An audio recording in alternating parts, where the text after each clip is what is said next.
শহীদের জন্য গোসল দেওয়া নিষিদ্ধ, শহীদরা মারা গেলে তাদের কাফনের কাপড় নিষেধ।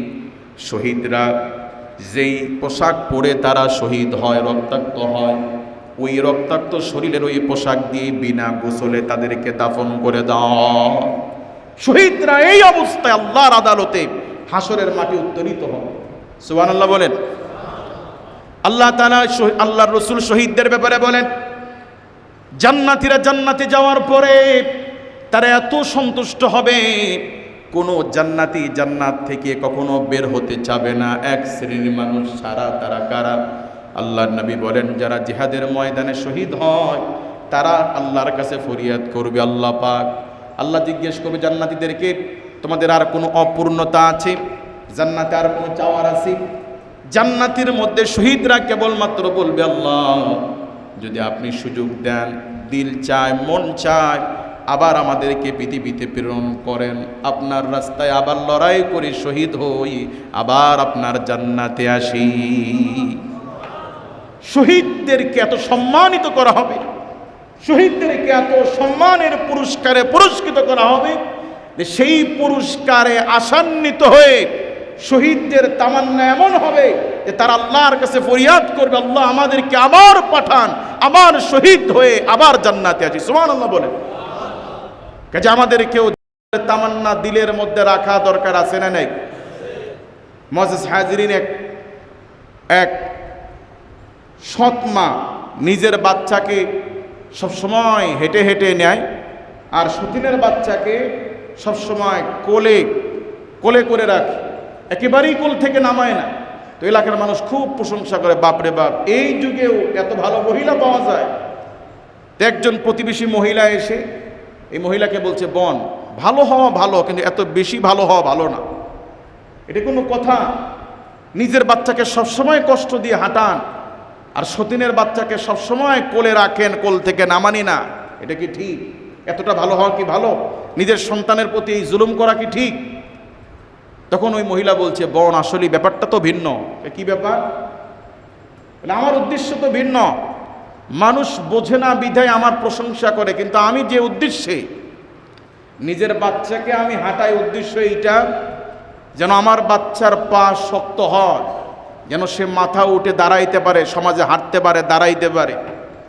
আর সতীনের বাচ্চাকে কোল থেকে একদমই কোল থেকে নামায় না, উদ্দেশ্য যেন সে আমার কোলে থাকতে থাকতে বিকলাঙ্গ আর প্রতিবন্ধী হয়ে যায়, যেন কখনো সে শক্ত হয়ে দাঁড়াইতে না পারে। নাউযুবিল্লাহ বলে।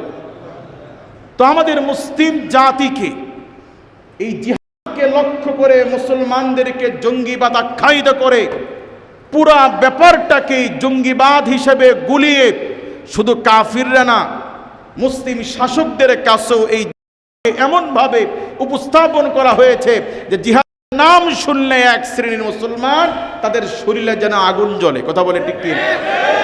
ইসলাম এতটা সংবেদনশীল যে যেখানে যুদ্ধের ময়দানে জীবন বাঁচানোর অস্তিত্বের লড়াই, সেই লড়াইয়ের ময়দানেও শত্রুপক্ষের নারীর উপরে, শিশুর উপরে, শত্রুপক্ষের বৃদ্ধের উপরে, শত্রুপক্ষের গাছ ফসল ফলাদির উপরেও ইসলাম কঠোরতা প্রদর্শন করেছে যে জিহাদের ময়দানেও শত্রুদের ফসল নষ্ট করা যাবে না, শত্রুদের নারীদের উপরে আক্রমণ করা যাবে না, শিশুর উপরে আক্রমণ করা যাবে না, যুদ্ধের ময়দানে প্রতিপক্ষের বৃদ্ধের উপরেও আক্রমণ করা যাবে না। সুবহানাল্লাহ বলবেন না? তো যেই ইসলাম যুদ্ধের ময়দানেও তার ভারসাম্য রক্ষা করে মানবতার পক্ষে যেই ইসলাম এতটা সংবেদনশীল, সেই ইসলাম মানবতার রক্ষার জন্য জিহাদের ময়দানে অবতীর্ণ হওয়াকে আল্লাহ পাক জিহাদকে ফরজ করে দিয়েছেন, ইবাদত করে দিয়েছেন।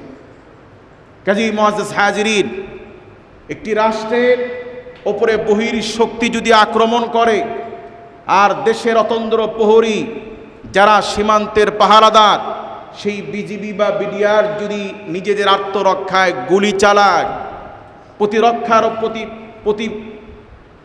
প্রতিপক্ষের উপর যদি আক্রমণ করে, সেই আক্রমণ কি সন্ত্রাসবাদ বলবেন?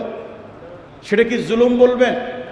ঠিক মুসলিম জাতির অস্তিত্বের লড়াইয়ের জন্য আল্লাহর জমিনে ইনসাফ কায়েমের জন্য, ইসলামী রাষ্ট্রের সার্বভৌমত্ব রক্ষার জন্য আল্লাহ পাক মুমিনদের জন্য ময়দানে অবতীর্ণ হওয়াকে আল্লাহ তাআলা ফরজ করে দিয়েছে।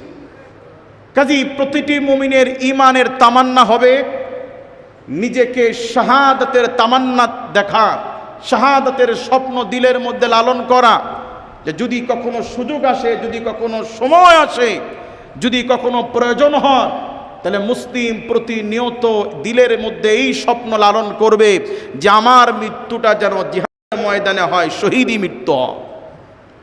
এই লক্ষ্যে আল্লাহর নবী সাল্লাল্লাহু আলাইহি ওয়াসাল্লাম তিনি তার মাদানী জীবনে আল্লাহর রাসূল সাল্লাল্লাহু আলাইহি ওয়াসাল্লাম 10 বছরের মদিনার জিন্দেগিতে আল্লাহর নবীর জীবিত অবস্থায় 87টি জিহাদ হয়েছে। বলুন কতটি? আল্লাহর নবীর জীবিত অবস্থায় 87টি জিহাদ হয়েছে। আর 27টি জিহাদের স্বয়ং সেনাপতির দায়িত্ব, সর্বাধিক নায়কের দায়িত্ব আল্লাহর নবী নিজে পালন করেছেন। উহুদের মতো যুদ্ধে, বদরের মতো যুদ্ধে, ইসলামের প্রথম যুদ্ধগুলোতে আল্লাহর রাসূল স্বয়ং নিজে তিনি সেনাপতির দায়িত্ব পালন করেছেন। নবী সাল্লাল্লাহু আলাইহি ওয়াসাল্লাম বলেছেন যে আমি আল্লাহর কাছে প্রত্যাশা করি, আশা করি, ওয়াল্লাযী নাফসি বিয়াদিহি, সেই মহান সত্তার কসম, যে মহান সত্তার হাতের মুঠোয় আমি মুহাম্মদ সাল্লাল্লাহু আলাইহি ওয়াসাল্লামের জীবন ও মরণ, সেই মহাসত্তা আল্লাহর নামের কসম করে বলছি, লাওয়াদিত্তু আন্নী উকতাল, আমি আল্লাহর কাছে এটা প্রত্যাশা করি, আমি রাসূল আশা করি যে আল্লাহ পাক যেন আমার মৃত্যুকে শাহাদাতের মৃত্যু দান করে। এই তামান্না স্বয়ং আল্লাহর রাসূল নিজে লালন করেছেন এবং 27টি স্বয়ং সেনাপতির দায়িত্ব আল্লাহর রাসূল নিজে পালন করেছেন। কাজী আল্লাহর রাসূল 87টি জিহাদের সেনাপতির দায়িত্ব পালন করেছেন। তো আল্লাহর রাসূল যদি নবী সাল্লাল্লাহু আলাইহি ওয়াসাল্লাম হয়ে, আল্লাহর সমস্ত পয়গম্বরের চেয়ে শ্রেষ্ঠ হয়ে, আল্লাহর মাখলুকের মধ্যে শ্রেষ্ঠ হয়ে যদি তিনি জিহাদের তামান্নায় নিজেকে শহীদের তামান্না দিলে লালন করেন, আমাদেরকেও সেই তামান্না লালনের দরকার আছে না নেই? আমরা সবাই এখানে যারা আছি তারা কি মুসলমান? আমরা সবাই কি? এই মুসলমানের বাংলা কি বলুন তো? আত্মসমর্পণকারী। মুসলমানের বাংলা কি? আরো জোরে বলেন, মুসলমানের বাংলা অর্থ কি? আত্মসমর্পণ।